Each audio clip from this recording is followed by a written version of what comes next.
Este programa llega a ustedes gracias al financiamiento del Fondo de Fomento de Medios de Comunicación Social del Gobierno de Chile y del Consejo Regional.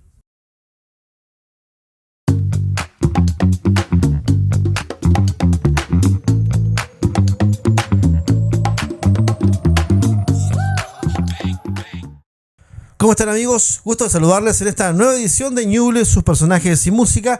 Soy Daniel Rosales y los voy a acompañar nuevamente en un nuevo capítulo de este programa, en el cual hoy conversamos con un tremendo músico, baterista local, chillanejo, que va a conversar con nosotros y le damos la bienvenida al mismísimo Mauricio Parragués, que está ya listo para conversar. Hola, Mauricio, ¿cómo estás? ¿Cómo estás, Daniel?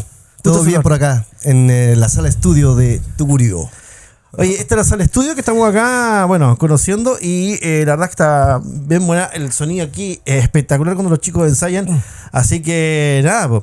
Oye, Mauricio, bueno, primero darte la bienvenida y cuéntanos un poquito, ¿quién es Mauricio Parragués para la gente que no te conoce? Bueno, soy un músico, baterista dedicado hace muchos años a esto de la música, con un largo recorrido por Chile y fuera de él también. ¿Y qué más te puedo contar? Sigo en esto de la música, sigo trabajando igual ahora más en lo más pedagógico, haciendo muchas clases, e igual siguiendo la beta que me entregó mi padre por ahí y los tíos. Tengo unos tíos por allá por el lado de mi mamá que también son artistas y por ahí viene la cosa del amor por la música, por el arte de la música. ¿Y cuándo nació eso? ¿Qué año aproximado partió lo de la música? En realidad siempre estuvo presente. En mi casa siempre hubo ensayos, viajes, por lo mismo mi papá ha dedicado a la música por muchos años.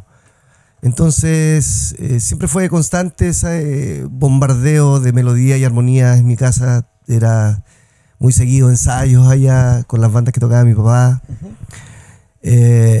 Pero en estricto rigor yo empecé como con el asunto de la música más o menos como a los 18 años. Yeah. Ahí empecé ahí me picó el bicho fuerte y me empecé a involucrar de forma más profunda con la música.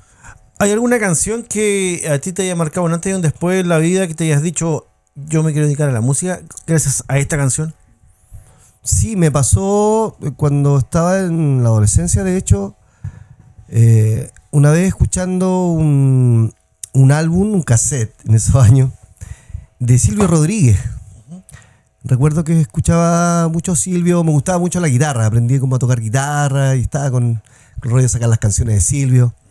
Y escuché una canción de Silvio Rodríguez con Iraquere, con su banda. Ya. Se llamaba Santiago Ensangrentado. Y el tema fue una bomba rítmica. Y de repente empecé como a entender un poco el concepto de la rítmica, más que la armonía.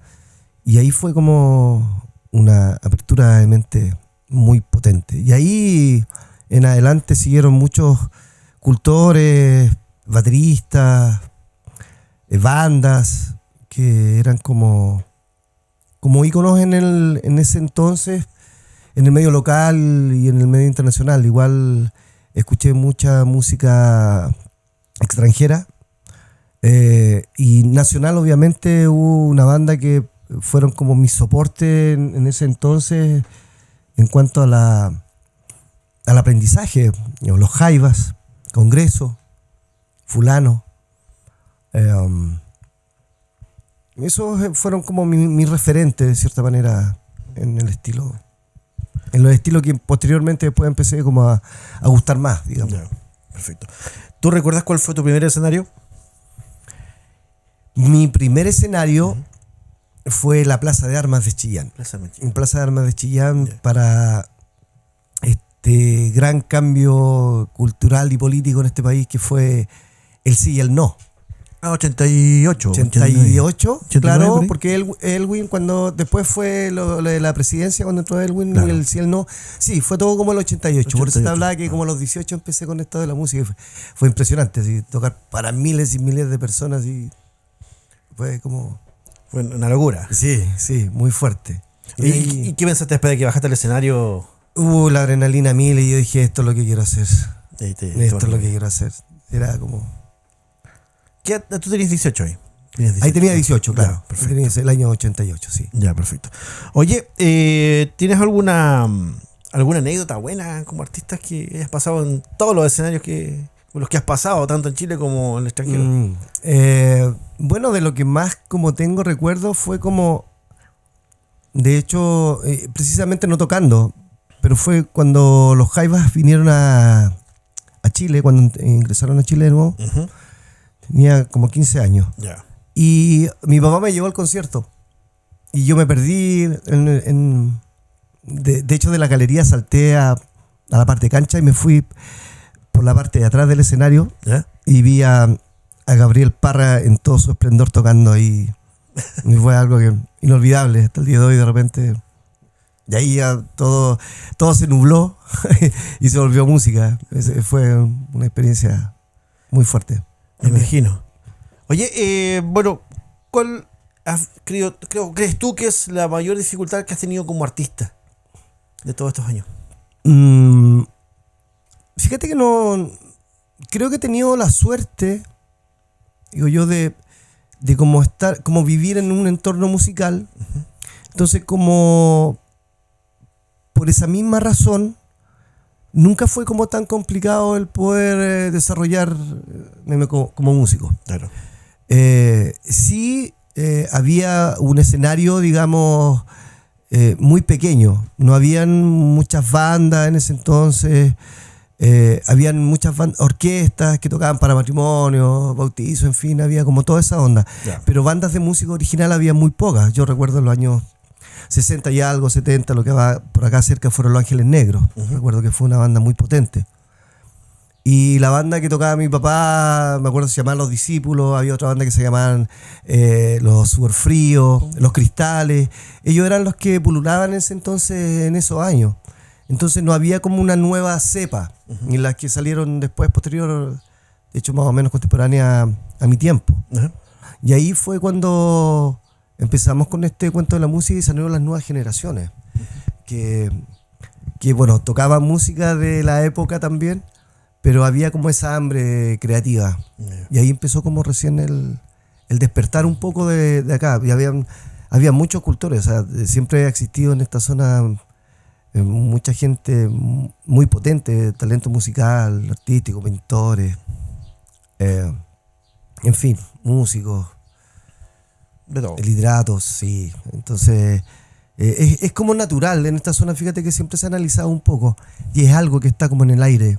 No sé cómo decirlo, pero cómo explicarlo, pero claro, toda la gente siempre aquí se ha generado mucha onda artística. Oye, ¿y cuál crees tú que ha sido tu mayor logro en tu vida, tanto como batería o música en general? Es que he grabado como para muchas personas. También he pertenecido a muchas bandas.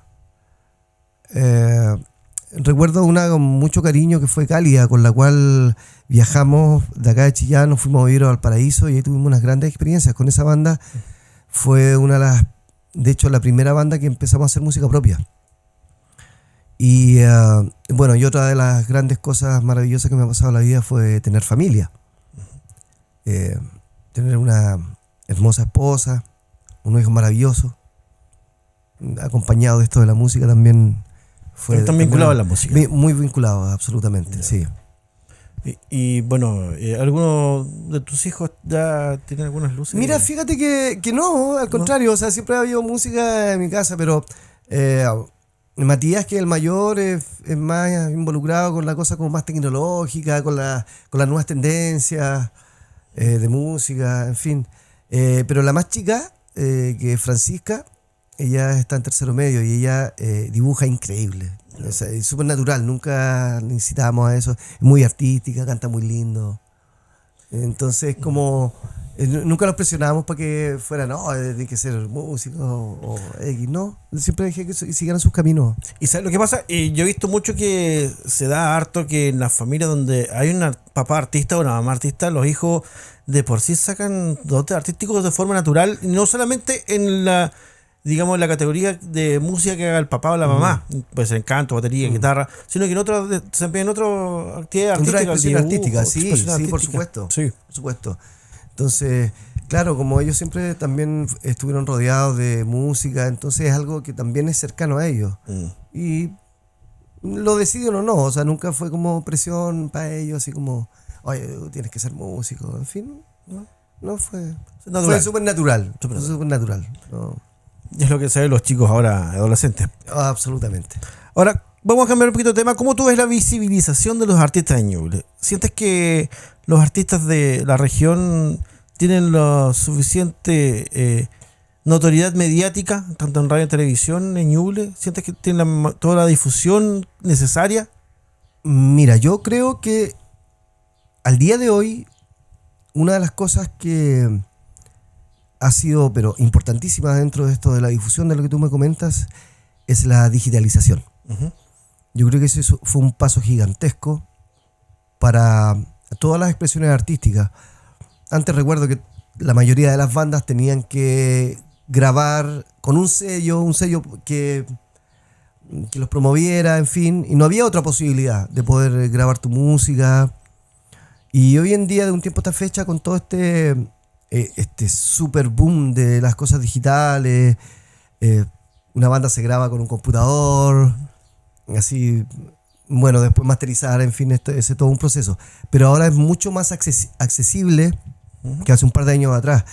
Y por lo mismo, creo que eso ha significado que haya mucha más facilidad de la parte creativa, artística.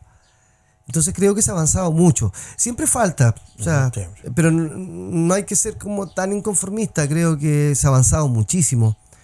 Chillán ha avanzado mucho con su teatro, con su estudio de grabación, con proyectos para bandas nuevas. Entonces creo que va súper bien encaminado. Creo que vamos por muy buen camino. Bueno. Ahora, vamos a otra área. ¿Tú crees que hay brechas, barreras o inequidades de género en el mundo de la música acá en Ñuble? En lo personal, nunca, y con compañeros con los cuales compartimos música, nunca hemos tenido como esa aprehensión con respecto al género. Mujer, hombre. El arte está presente. No. Pero sí creo que hay en algunas ocasiones en las cuales se ha minimizado un poco el género femenino.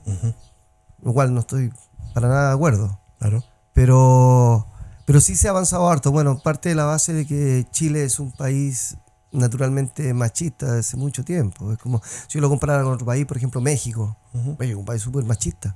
Claro. Pero ellos igual han avanzado en la equidad de género con respecto a la misma oportunidad, en el fondo. Yo creo que el talento no se mide por el sexo, creo que se mide por otras cosas. Por el valor que tiene in situ, claro. ¿Has sido testigo de una cosa que haya ocurrido de este tipo o en alguna amiga, a lo mejor colega de trabajo? ¿Has visto algo similar que le haya ocurrido, que la hayan discriminado por ser mujer a lo mejor o percibido menos económicamente por ser mujer, por ejemplo? Mira, en lo personal no he visto. Creo que la rivalidad sí existe. Ya. Creo en eso, creo en los egos, que los artistas es muy profundo. Sí. Hay algunos que realmente les cuesta controlarlo. Pero nunca he visto así como algo muy, muy heavy, que hayan tirado para abajo a algún artista por ser mujer. No lo he visto. Sí he tenido algunas, no sé, informaciones, como cagüines de pasillo, claro, sobre todo en la televisión, que sí, hay mucha rivalidad.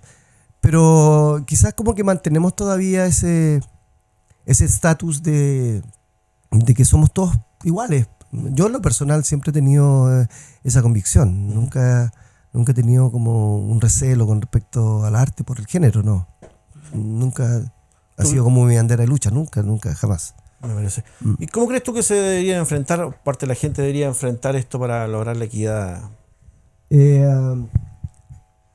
Yo creo que si hay personas que de repente tienen ese tipo de sesgo con respecto al género, tiene que abrir la mente. Tiene que ir más allá, tiene que entrar a su corazón y ver la profundidad que tiene el arte. Claro. No ver caras, sino que ver el arte en sí. Exacto. Entonces yo creo que por ahí va. Y ese es como un desarrollo más cultural. Yo Creo creo- yo, a través del tiempo, darse cuenta un poco del error que se comete con respecto a eso. Sí. O sea, si hay que escuchar solamente, ver, por ejemplo, la gente que son artistas del dibujo, mirarlo sin Prejuicios. Sin prejuicios. Yo creo escuchar que sin ahí prejuicios. ahí está como la palabra que estaba buscando. Claro. Generar el crecer con respecto al prejuicio, el dejarlo de lado, Claro. el dejar que la música entre y que hable por sí sola. Correcto. El arte en general. Es eso. Oye, ahora vamos un poquito a tu carrera, a lo que es tu carrera, y me gustaría que nos contaras, estuviste en España haciendo una gira un tiempo ya, cuéntanos un poquito de eso. Sí, fue por esas cosas de la vida loca. Ujú. Unos músicos chilenos estaban allá y un telefonazo rápido. ¿Eh? Oye, ¿sabes que tenemos una posibilidad de que puedas tocar acá? En fin, y esto fue súper rápido. Así, pasaporte, y partí. Ya. Y estuve alrededor de como 6 meses allá tocando con una banda española, de una orquesta grande, con bailarines, en fin. Porque allá son todo es grande, todo es gigante en España. Entonces, fue un gran reto, de la parte musical, sobre todo porque llegué a tocar música que nunca había tocado. Ya. Bulería, fandango, flamenco, paso doble, en fin, música muy tradicional española. Y ahí me di cuenta que de repente los chilenos, como no tenemos muchas, digamos, cosas muy propias, por decirlo de alguna manera, no somos como tan originales en música, podemos hacer de todo. Claro. Y fíjate que fue en corto tiempo la adaptación. Fue como una semana, llegué allá y estuve una semana así, mientras el ensayo, muy fuerte. Y ya como a las 2 semanas ya fuimos a tocar a un sector. Bueno, recorrí gran parte de España, por Portugal también, por ahí dando vueltas. Y fue una experiencia muy enriquecedora en lo musical. Toqué con músicos españoles, con músicos cubanos. Y fíjate que en ningún momento nunca fue como que la gente se diera cuenta que no era un músico de allá. Eso fue como extraño porque tocábamos como suena. Claro. Entonces eso encuentro que muy enriquecedor. Y fíjate que ahí me di cuenta que igual estamos bastante lejos del concepto Europa-Chile en cuanto a la música. Por ejemplo, tú como músico, tú tienes seguro social, te pagan seguro social. Los dineros que se manejan allá son ostensiblemente mayores que acá. Ajá.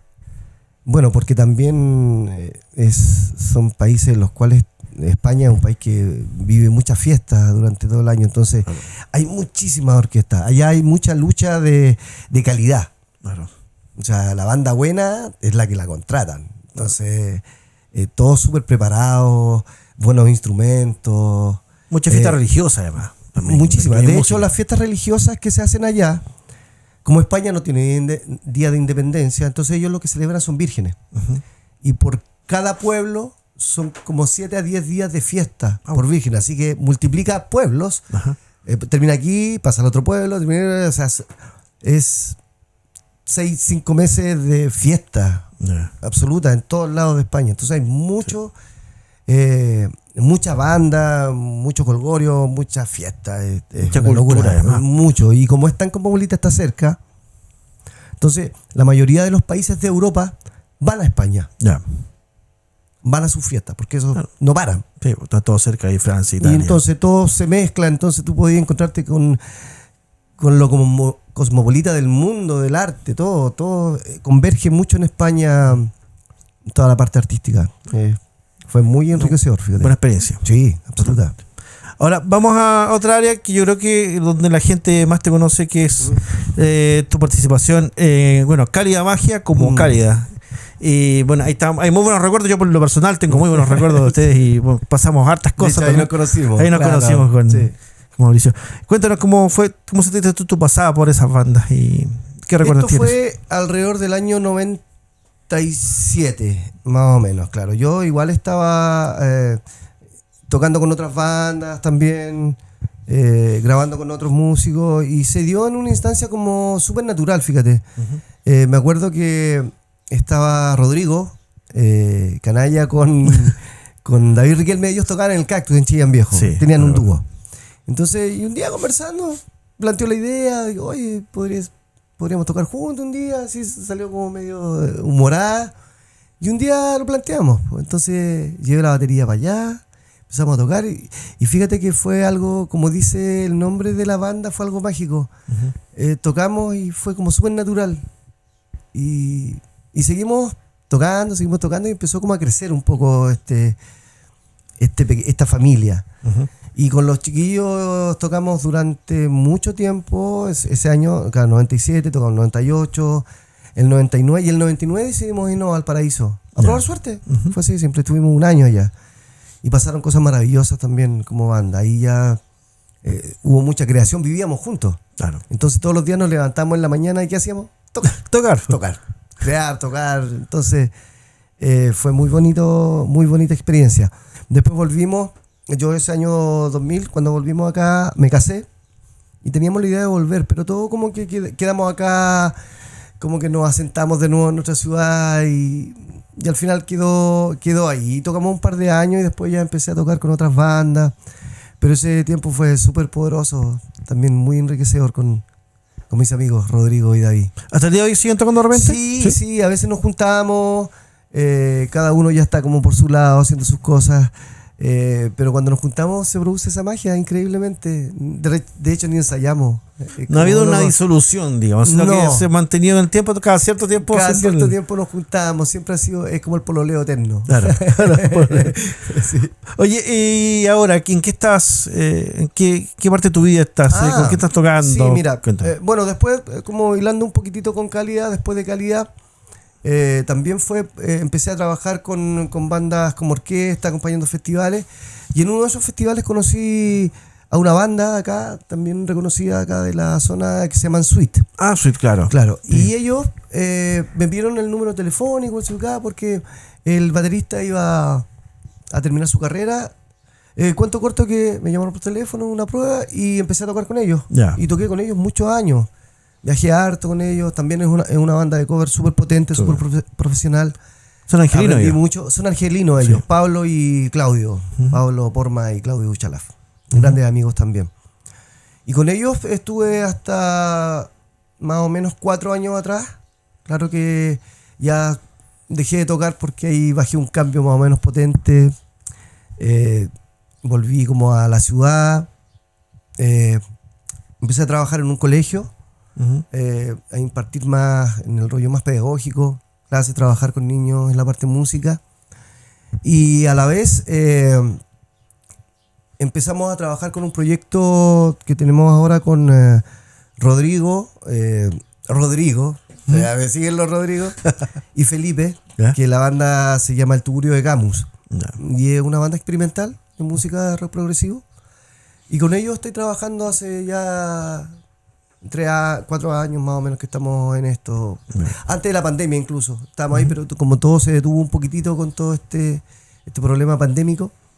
Pero seguimos poniéndole el hombro para, si Dios quiere, pronto sacar nuestro EP.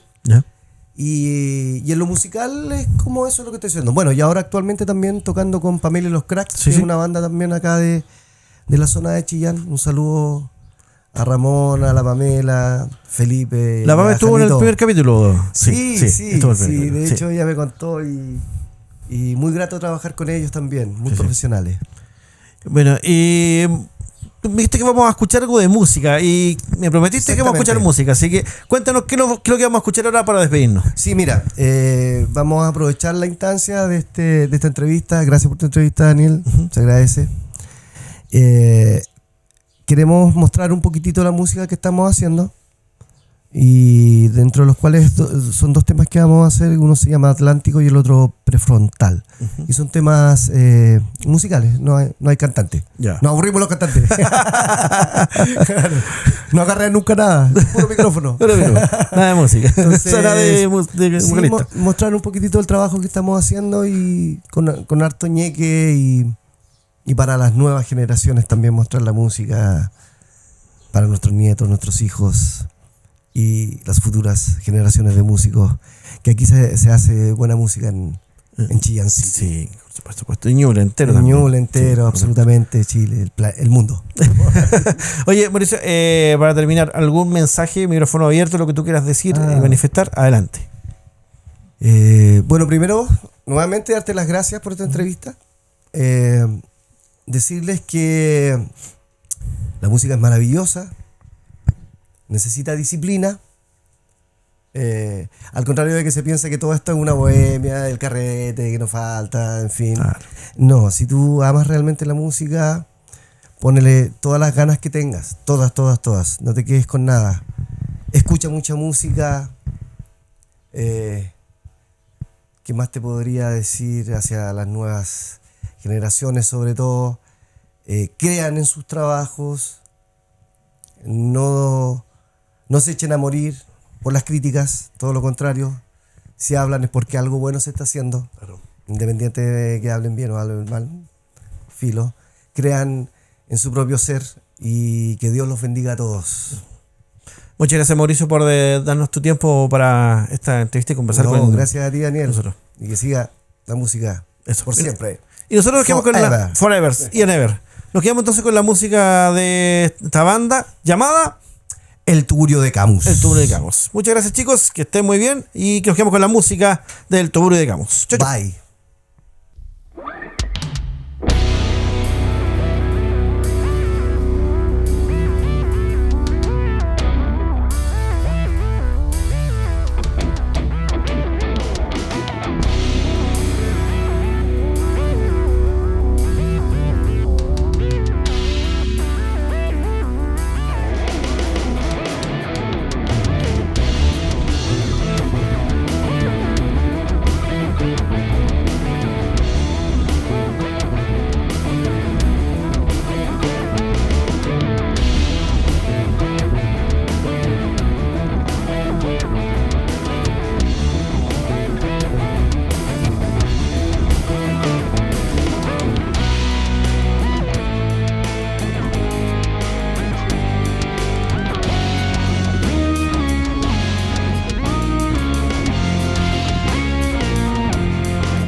Este programa llega a ustedes gracias al financiamiento del Fondo de Fomento de Medios de Comunicación Social del Gobierno de Chile y del Consejo Regional.